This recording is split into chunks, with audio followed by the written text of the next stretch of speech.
hundreds of crew members and over 1,400 pieces of equipment have been clearing the snow from our roads.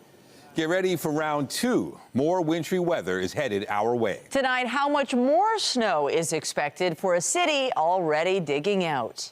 Good evening. Here we go again. A winter storm watch is in effect. A double dose of snow is in the forecast this weekend. Toronto just barely catching its breath from the last blast. CTV's Janice Golding joins us live with more on the city's response and the plan ahead. Janice. Hi, Nathan. While we've had a reprieve from the stormy weather today, Torontonians were still digging themselves out from the recent snowfall, with another blasted winter coming this weekend. 85-year-old Gedda is cleaning the last of the snow from his driveway. My wife and I look forward to it as exercise. While he's dealing with the aftermath of the city's largest single snowfall in years, Gedda is getting ready for another major storm set to wallop the GTA over the weekend. Beef soup today, and just survival things. So we're all right, even if we can't get out. The city is preparing too. We anticipate about 5 centimeters additional on Saturday and between 15 and 20 on Sunday. After being hit by more than 20 centimeters between Wednesday night and yesterday morning, hundreds of staff have been clearing roads, bike paths, sidewalks, and multi-use paths in back-to-back rounds. For our arterial roads, we've had to plow at least 4 times. For our cycling infrastructure, same thing, at least 4 rounds. That's equivalent to approximately 60,000 lane kilometers of roadway that has been cleared since Wednesday evening. Despite all the clearing efforts, however, many are finding there's still plenty of snow on roadways. I just parked up here in the morning, and now, about 8 hours later, I just can't get even 2 feet out of this parking spot. And without dealing with the snow, getting out on the roads is a no-go. It's kind of nice to have snow. I love snow. We don't get it nearly often enough in Toronto. But yeah, my back, not a big fan. People who drive for a living aren't great fans of the white stuff either, especially given the city declared a major snowstorm condition on Wednesday. But that means no parking on streets with snow route signage without facing tickets or a tow. Parking, it's hectic for us. If the van gets stuck, it's a big trouble for us because we got no equipment, we know. So while people get prepared for another blast of winter, I'm not looking forward to it. You prepared though? I've got my shovel and my boots and the hat, so far so good. There's something to be said for radical acceptance. It's Canada. It's not a problem? It snows here. Now, the city says as of this morning, parking enforcement officers had ticketed about 1,500 people for parking on snow routes, and they towed another 10 vehicles. The maximum fine for one of those tickets, $200. Reporting live from Janice Golding, now back to Nathan. Thank you, Janice. All the snow being cleared from city streets needs to go somewhere, and trucks have been transporting it to facilities like this one near Shepherd and the Allen. City officials say they expect those efforts to continue as they brace for the new dumping of snow. And here's a live look at our city tonight. A winter storm watch is in effect. We are monitoring this weekend's system, but right now conditions aren't bad at all. It is a cool evening. And you know what? We're glass half full around here. The wintry weather is not all bad news. Let's bring in Lindsay Morrison, who joins us live from Stouffville tonight, where they are jumping into the joy of winter. Lindsay. Oh, we are finding the joy, Michelle. Of course, today is Valentine's Day. It's the family day long weekend, and we've got a pretty exciting option that you might want to enjoy this weekend if you're looking to make the most of winter. We're going to show it to you in just a moment. But yes, we do have to talk about the weather and this big storm coming this weekend. Let's begin, though, with our current conditions. It's chilly out here tonight. We've got a few flurries, but otherwise it's pretty quiet. This is, once again, the calm before the storm. Any lake effect snow that we experienced earlier today has tapered off. -7 degrees right now. Feels, though, like -14. Make sure you bundle up before you head out to any dinner dates this evening.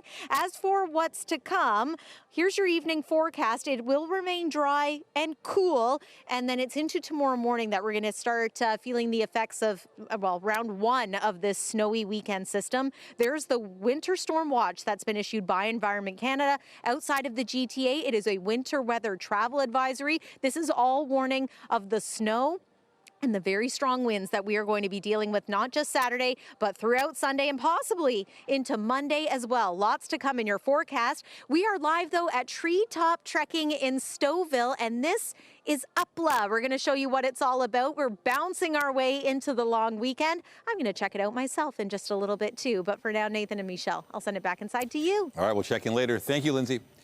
As we quickly approach a provincial election in Ontario, for the first time, the four main party leaders squared off today. Participating in a northern debate that could serve as a preview is what's still to come this campaign. Our Queen's Park Bureau Chief Siobhan Morris joins us live with all the details. Siobhan. Well, this Northern Issues debate is usually a little bit more laid back, more of a Q&A session than a real boxing match. This time, though, things were a little different. Stop, please. An at times feisty first meeting of Ontario's four major party leaders. Doug Ford tried to set the tone, painting himself as provincial protector. As Donald Trump's tariffs are coming at us, and it doesn't matter if it happens tomorrow, next month, or in a year, I can tell you Northern Ontario plays a critical role. But Ford's challengers had other ideas, poking holes in his two-term record. Where are the homes, Doug? Because they're not in our communities. They're not in northern communities. They're not anywhere in Ontario right now. He has not done a dang thing about it. Rattling off lists of unfulfilled promises. Mr. Ford promised a middle tax cut 7 years ago, hasn't delivered it. The Ontario Greens will lower taxes for people earning under $65,000 a year. Ford also looked to the past, including to the Liberal leader's time as mayor. Bonnie Crombie had the lowest bills in all of Ontario. And Mr. Schreiner, he won't cut down a dandelion to put the shovels in the ground. He just won't do it. The biggest fireworks between Crombie and Ford. Doug, you're making up lies again. And we all know that. You are the highest debt and the highest deficit and the largest government on record. Because of you, jobs are leaving this province. Exchanges filled with interjections and attacks. I am so proud of my city and my record. Doug Ford, I'll take my record over yours any day. Your record is a disaster. After the debate, reporters had hoped to ask Ford about newly surfaced comments he made on the first day of the election, telling a police gala what he thought should happen to home invaders who kill someone. I don't even go 25 years. I send them right to Sparky, and we'll take care of everything.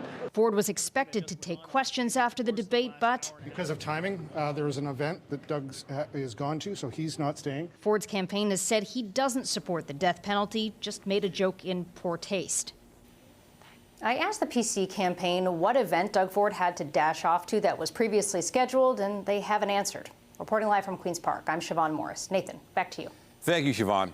And you can see the candidates square off again by watching the Ontario Leaders Debate. It airs Monday at 6:30 p.m. You can watch it live on CTV and CP24 and stream it on all of our digital platforms.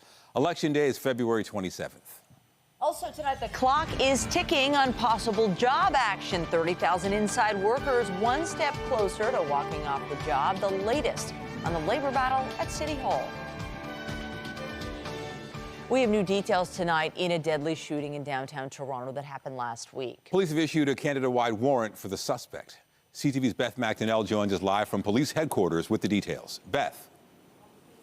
Nathan, police are appealing for the public's help to solve this homicide and have issued a Canada-wide warrant for a 24-year-old suspect. On February 5th in the Queen and Sherbourne area, 43-year-old Lyle Punal was killed. Toronto police say Punal suffered a gunshot wound around 8 that night, and first responders performed first aid. The victim was transported to a local hospital where, despite the best efforts of medical professionals, he was pronounced deceased. 9 days later, officers have identified a suspect, 24-year-old Delano Robertson Berry of Toronto. Mr. Robertson Berry is wanted on a Canada-wide warrant for second-degree murder. And today, I'm asking for the public's assistance. To start, police are looking for witnesses, anyone that may have seen or heard anything or have video. They also say anyone who knows where Robertson Berry is located should not approach him because he's considered armed and dangerous. I also want to make it clear that if you know the whereabouts of Mr. Robertson Berry and you are providing him with assistance in evading capture, I would caution you against that. There are, of course, criminal charges associated with that. Finally, Mr. Robertson Berry, if you're watching, I'm going to encourage you to seek the advice of legal counsel and contact the police and surrender. Officers believe the incident was targeted, but there is no evidence to suggest Punal and Robertson Berry had a pre-existing relationship. Police were asked if there was some sort of altercation between the men caught on video. I am aware of some media reports of video that may be in the area that we haven't yet seen. I am interested in speaking to anybody who may have been in the area, who may have had video, that might be able to come forward and provide that to the police. Police say there is nothing to suggest what happened was gang-related. And police say if anyone sees Robertson Berry, they should call 911, their local police station, or Crime Stoppers. Reporting live, I'm Beth McDonnell. Michelle, back to you. Thank you, Beth. An investigation is underway after a fatal industrial accident in Etobicoke last night. It happened at a facility on Atwell Drive in the Carlingview and Highway 409 area. Toronto Fire, EMS, and police responded just after 10 p.m. to reports of a person caught in a piece of machinery. Paramedics tell us the man was pronounced dead at the scene. The Ministry of Labour has been notified. Meanwhile, Halton police are investigating a fatal crash in Oakville. They say a Porsche SUV was traveling on Bristol Circle near Plymouth Drive a bit before 10 p.m. when it went off the road and hit a light pole.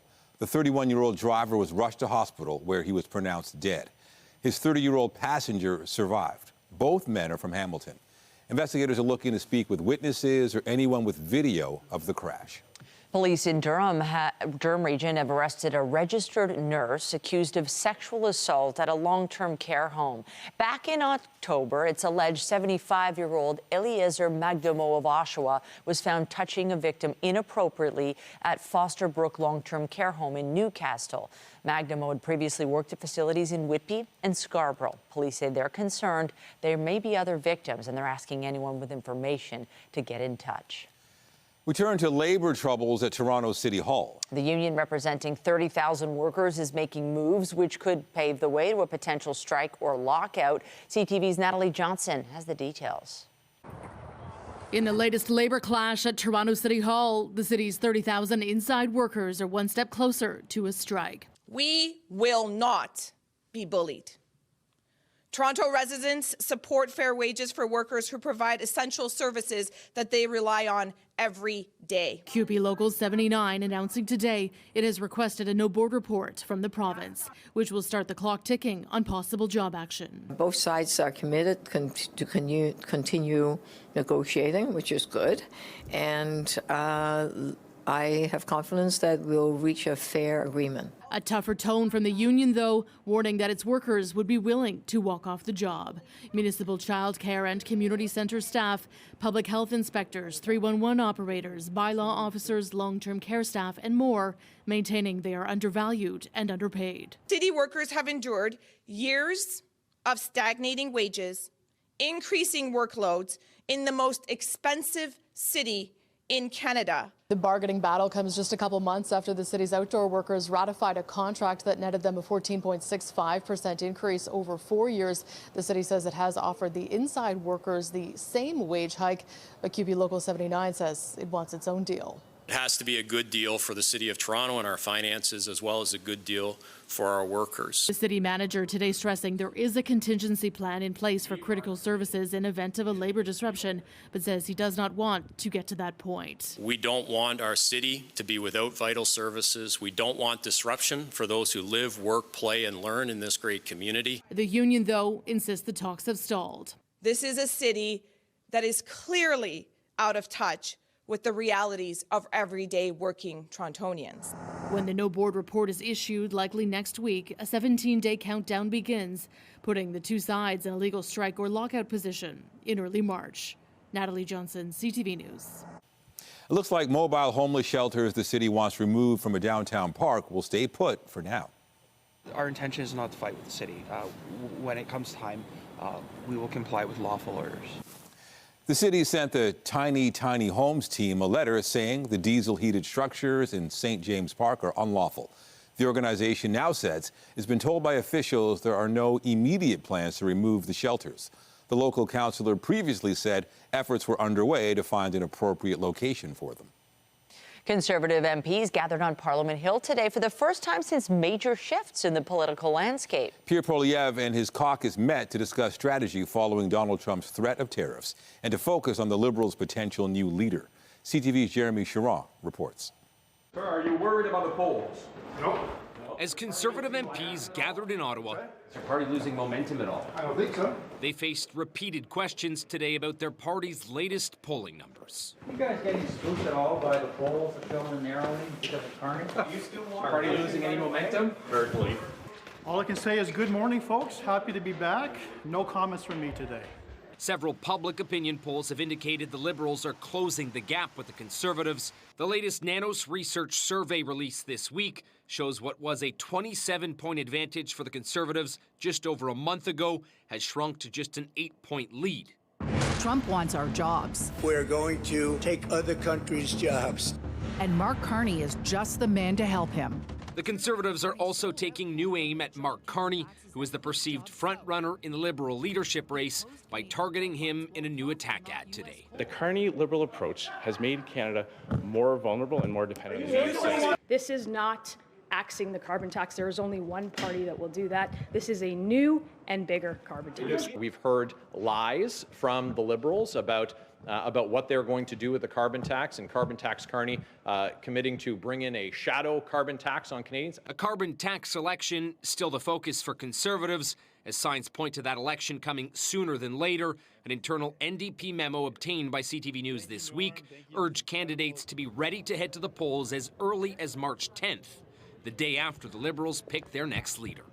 Our understanding is Mark Carney is going to call an early election, so we're preparing for that. Conservative leader Pierre Poilievre will speak to a crowd of supporters tomorrow at what's being called a Canada First rally here in Ottawa, expected to be a rebrand for the Conservative campaign. Jeremy Sharon, CTV News, Ottawa. Ukraine's president met with J.D. Vance today on the sidelines of the Munich Security Conference. Volodymyr Zelensky told the U.S. vice president more work needs to be done on a plan for ending the war with Russia, and said security guarantees would be needed before any talks could begin.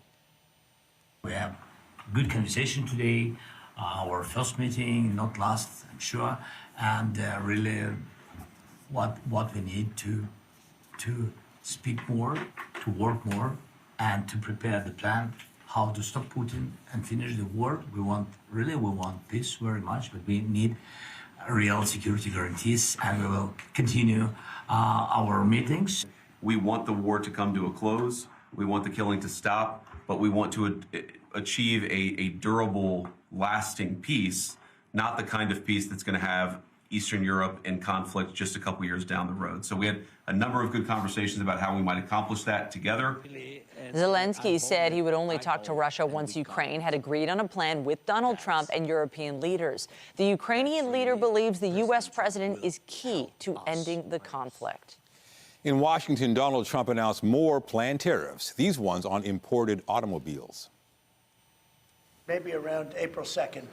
I would have done them on April 1st. Believe it or not, I'm a little superstitious. No, literally, we had it planned for April 1st. I said, let's make it April 2nd. You know how much money that costs? That costs a lot of money just that one day, but we're going to do it on April 2nd, I think. Is that right? That's right. April 2nd is the day after the president's cabinet is due to deliver reports outlining options for a range of import duties. Trump offered no other details for his vehicle tariffs, but he has said American automotive exports have received unfair treatment in foreign markets. It's unclear if Canada would be included in the new levies. In Rome, Pope Francis was hospitalized today after a week-long bout of bronchitis worsened. The pontiff is receiving drug therapy for a respiratory tract infection. The Vatican said he had a mild fever but was serene and in good spirits. The Pope was taken to hospital following his morning audiences. No details were given about the duration of his stay. His agenda has been canceled through at least Monday. Coming up, quality care for pregnant women with unique cultural needs. We profile a North York clinic offering a range of pre- and postnatal services for Toronto's diverse community. And I'm Pat Foran. Coming up on Consumer Alert, the GST-HST tax break comes to an end tomorrow. Some businesses say it was a lot of extra work for little gain, but one sector says it was a huge success. The restaurant industry wants the tax holiday to continue. That story is just ahead.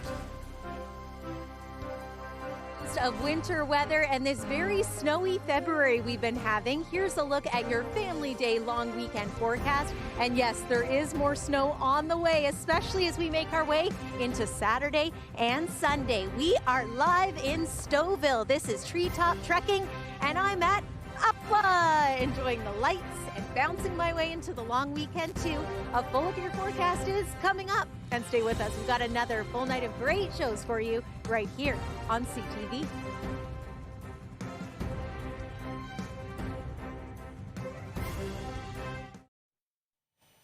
The GST-HST tax holiday was brought in by the federal government in an effort to encourage spending leading up to the holiday shopping season. The 2-month tax break comes to an end tomorrow at midnight, so if you need items on the list, you can still save some money. Here's Pat Foran and Consumer Alert. Pat.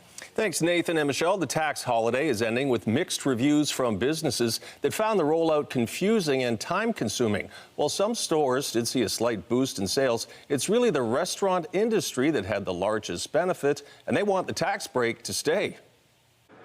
As the 2-month GST-HST tax break draws to a close, retailers that made adjustments to their payment systems and inventory will have to make the switch back. For many, it was a lot of work for a little gain. You know, it didn't really move the needle significantly. Retail analyst Bruce Winder says he would give the tax break a passing grade, but just barely. I would give it sort of a C minus, maybe a D. I think that it sounded good on paper. It was hard to execute. Retailers didn't have a lot of time to put it together. The Canadian Federation of Independent Business said only about 5% of small businesses had stronger sales than the same period last year. The sector that had the biggest benefit from the tax holiday was the restaurant industry. Transactions jumped by almost 8% as millions of Canadians dined out and took advantage of paying no tax. We are very pleased with the results. They are strong in all areas. Restaurant Canada says the tax initiative helped create 34,000 jobs and brought in an additional $1.5 billion in sales. The group is calling on the federal government to extend the tax holiday and went a step further. We are calling on the removal of GST on all food, prepared food, restaurant meals. At the end of the day, food is food, and it is not good public policy to have a GST on food. The tax break ends Saturday at midnight. Until then, you can save the tax on restaurant meals, prepared foods and some snacks, beer, wine and cider, children's clothing and footwear, diapers and car seats, some toys, games and dolls. As the tax break ends, Canadians are dealing with uncertain times ahead with the U.S. Going forward, Winder expects consumers to be in a cautious mood. It's just a really tough time for Canadians to get out there and spend a lot with so many, headwinds and turbulence coming up. And some businesses are worried they may have made mistakes in implementing the tax break. Retailers are asking the Canada Revenue Agency to be lenient with penalties since there was a huge rush to roll out the program. On your side, I'm Pat Foran. If you have a consumer story idea, email us at alert@ctv.ca. So we know another round of snow is coming, but not tonight. Tonight things are pretty good if you have things to do. I know. Well, what day is it today? It's Valentine's Day. I'm sure folks have plans to get out and be with the ones they love. And Lindsay Morrison is out enjoying Upla at Treetop Trekking in Stouffville. It looks like so much fun there.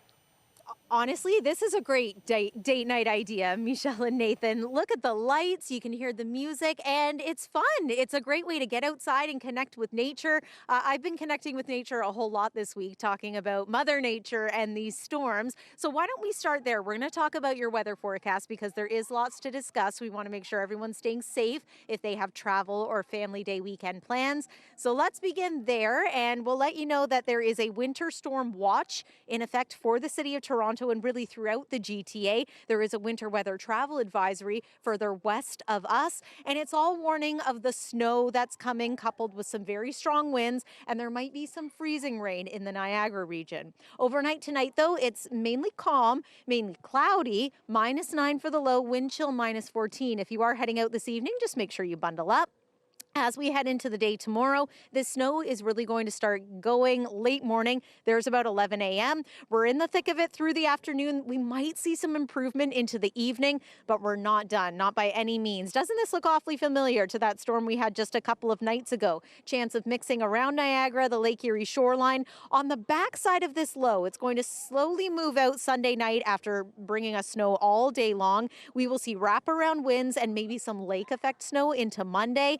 How much snow? My goodness, it's possible that we could pick up 20 centimeters of snow. On the high end of things, we could end up seeing closer to 40 centimeters of fresh snow. And yes, that's on top of what has already fallen. As for temperatures, tomorrow's high is going to be around -3 degrees. It will feel colder than that. The real cold air, though, is going to move in time for Family Day Monday. You're going to notice a bit of a change. The winds are going to be quite strong, and it's going to feel like the minus teens. Overnight lows will be in the minus teens as well.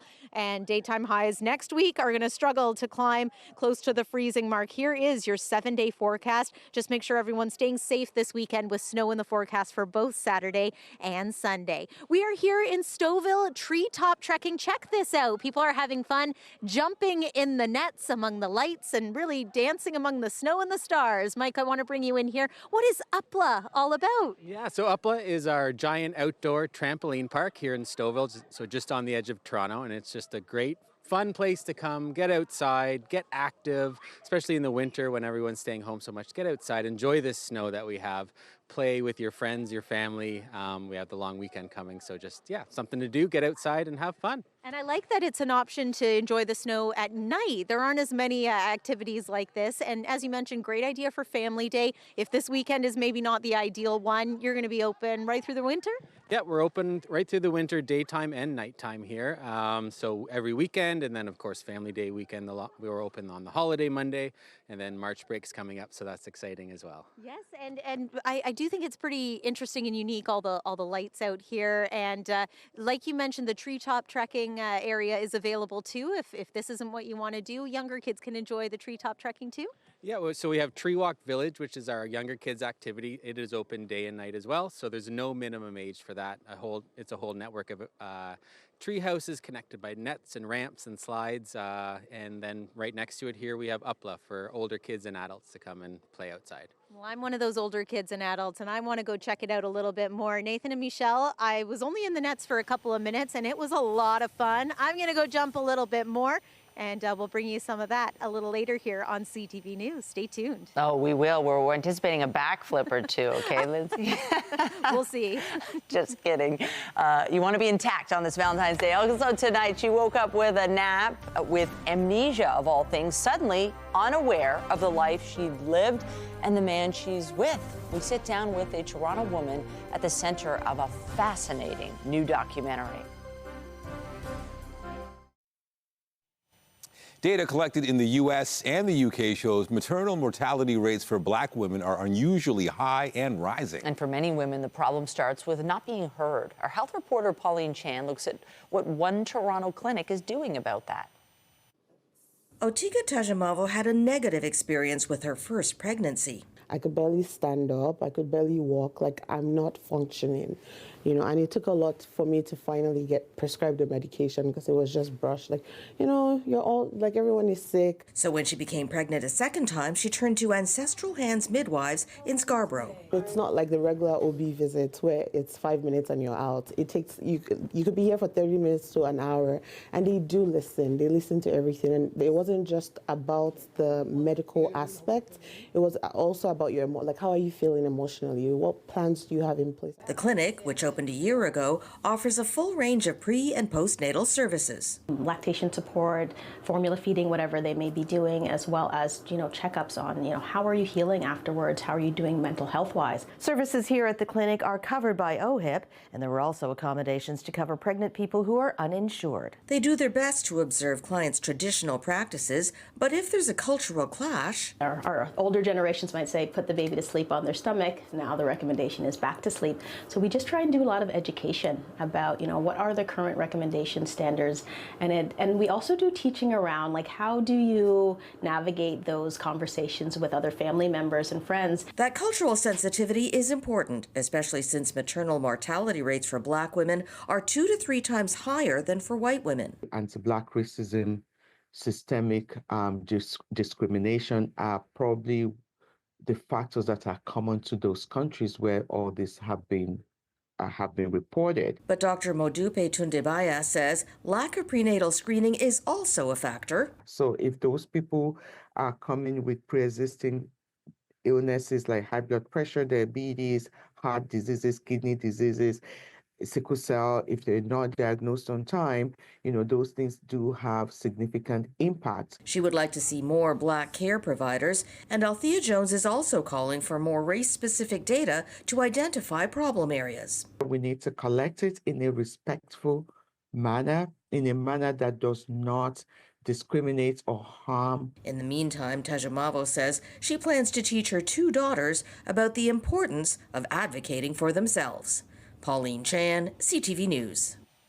Hamilton Public Health has confirmed a case of measles in a child and is warning residents of times and places they may have been exposed to the virus.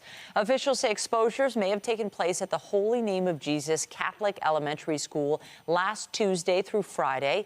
The patients and families may have been exposed for a half-hour period this past Monday at McMaster's Children's Hospital's emergency department.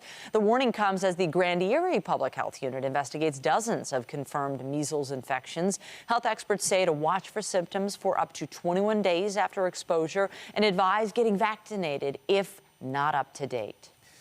Imagine waking up with amnesia, then having to think hard to remember your life's memories. For a Toronto woman with the love and support of her fiancé and family, she's making memories even if she won't remember them. CTV's Andrea Case has her story. Why are you recording?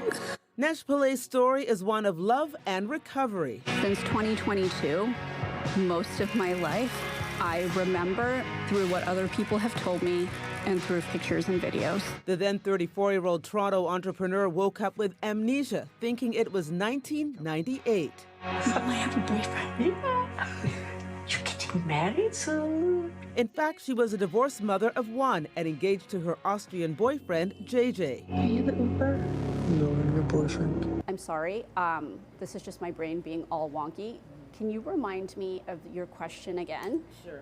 And I want to make sure that what I'm saying makes sense because I'm on a train somewhere and I don't know where it's going. I'm trying to remember what my question. Yeah. Eventually, she found a doctor of neurology who was able to give her the diagnosis she was looking for: traumatic brain injury. It's traumatic to go to a doctor or a hospital seeking help. When you're turned away from that situation, it's devastating. I shouldn't need a camera crew following me around to get answers. And so I knew even creating this, that 99% of the people watching it would not have access to that resource. I lucked into it. I got lucky. In fact, throughout her life, she had many concussions, the most recent in 2019, requiring 6 months of rest, the first as a child in a car accident in her native South Africa. It wasn't until I reached adulthood and really took ownership of my own health that I started to look into it and realize something's wrong. Posting a story on TikTok to inform her friends and family, the posts went viral. Then a production company came calling.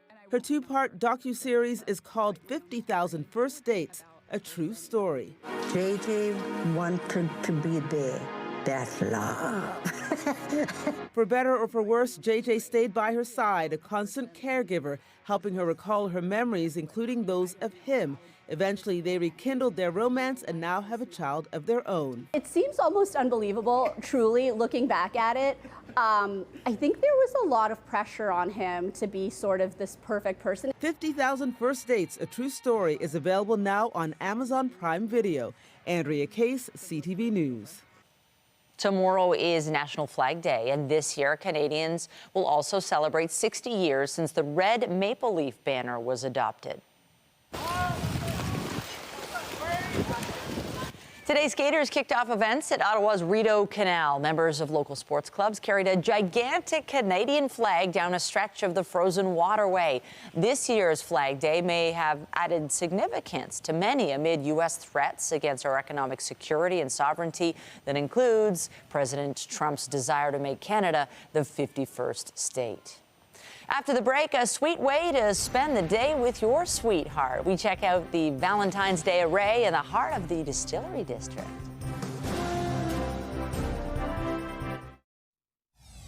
Temperatures are going to be below zero all next week, and so much of the snow that's there will only move if we move it. Updating our top stories, just as the GTA digs out from the dumping of snow earlier this week, a double hit of wintry weather is expected this weekend. A winter storm watch is in effect, with officials anticipating about 5 more centimeters tomorrow and another 15 to 20 on Sunday.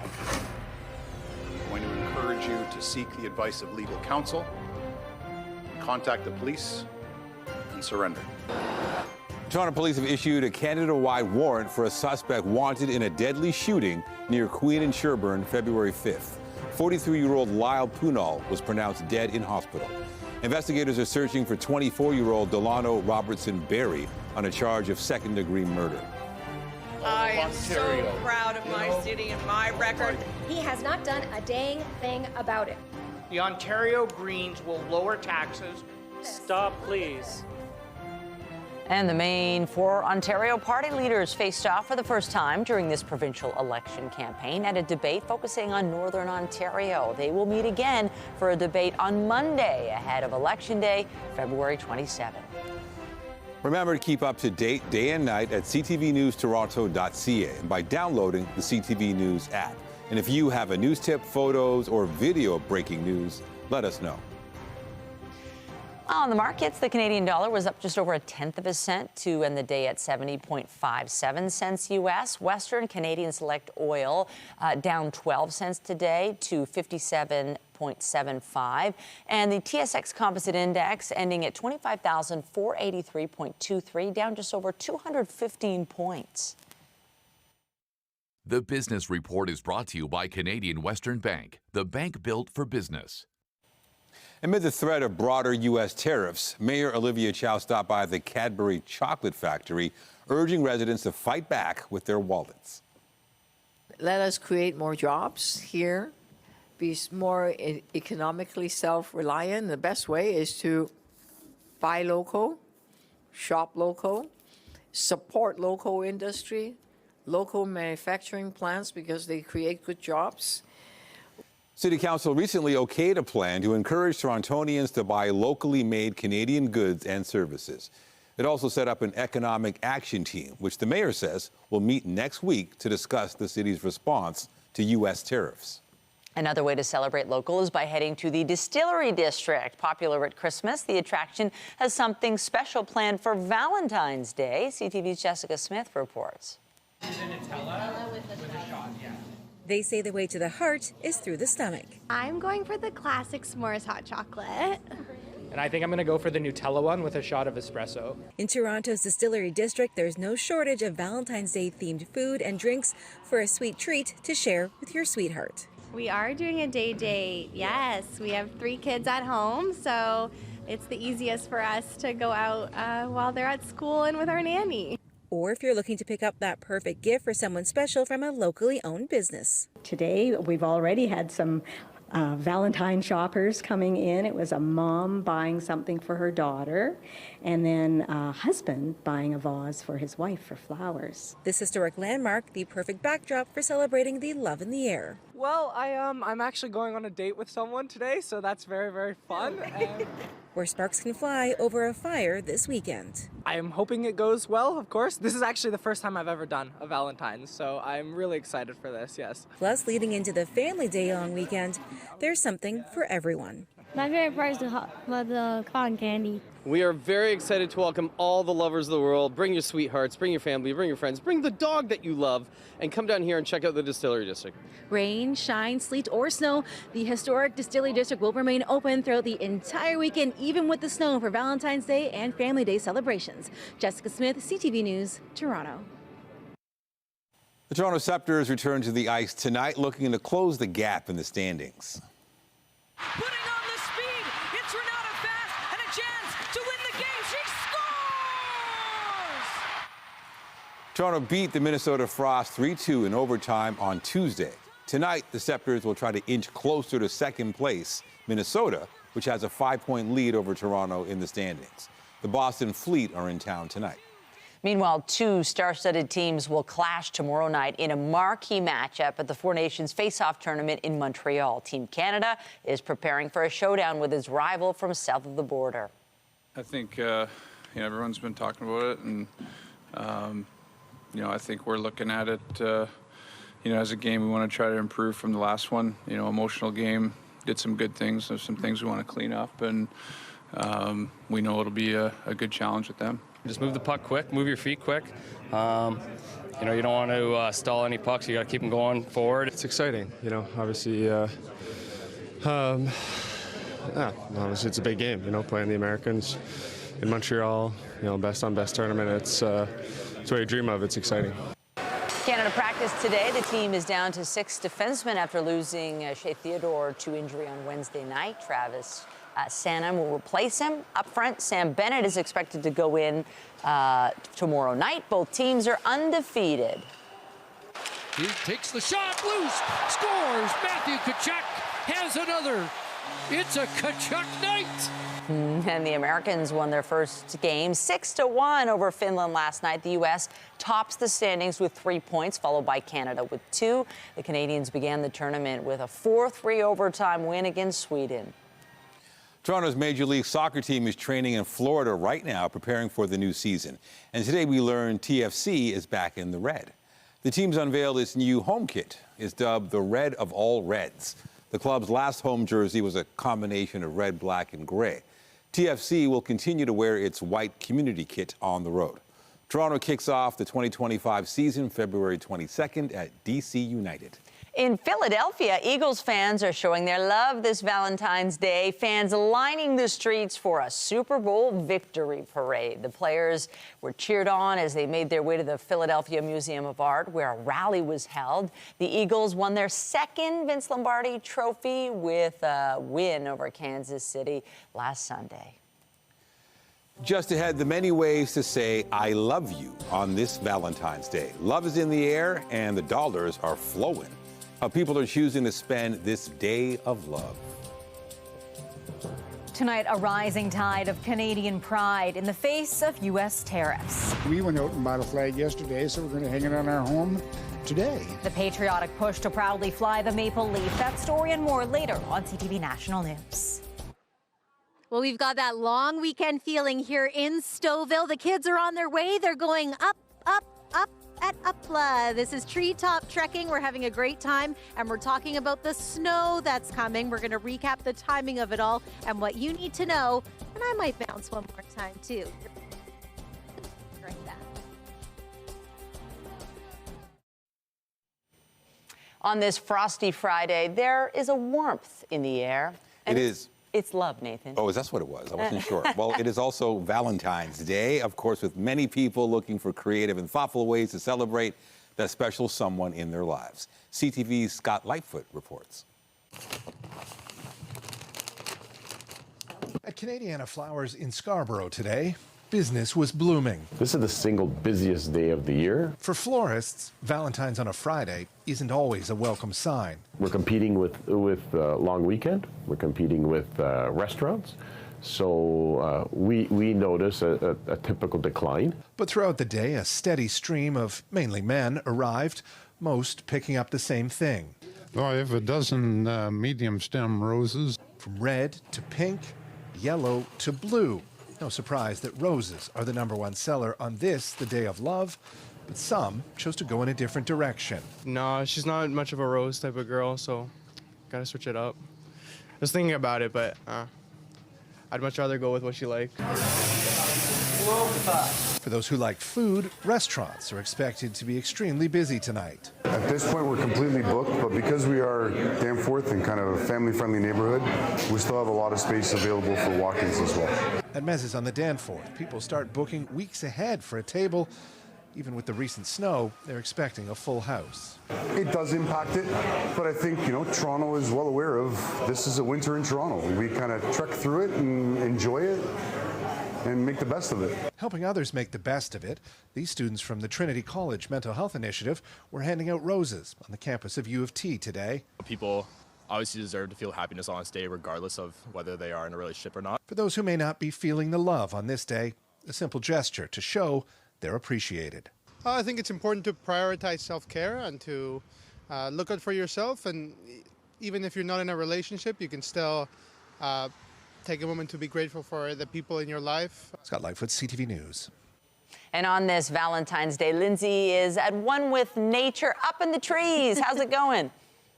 Here I am. I'm up here, Michelle and Nathan. And, treetop trekking is something that you may be familiar with when it comes to the summer months. But I think this is a pretty cool winter activity that you can enjoy. 9,000 square foot of netting and lights and stars and snow. We're definitely going to have some snow this weekend. Here's one more look at the snowfall forecast. And yes, it is possible that 20 to 40 centimeters of snow could fall. Here's your 7-day forecast, a snowy weekend, and then a cold week next week. Stay safe, everyone. It's been a blast bouncing live from up here at Treetop Trekking. Okay, I'm trying to get some height, Nathan and Michelle, but no backflips for now. I'll send it back to you. Pretty good with the mic in hand. I'm impressed. We don't have insurance for backflips, so just keep it nice and easy. Yay! See you later. That's it for us, but you can join Heather Butts tonight at 11 for CTV National News, followed by Zoraida Allman with your next local newscast at 11:30. Meantime, our coverage continues anytime on CP24 and at ctvnewstoronto.ca. For Lindsay Morrison and the whole team here at CTV News, thanks for watching and have a great night.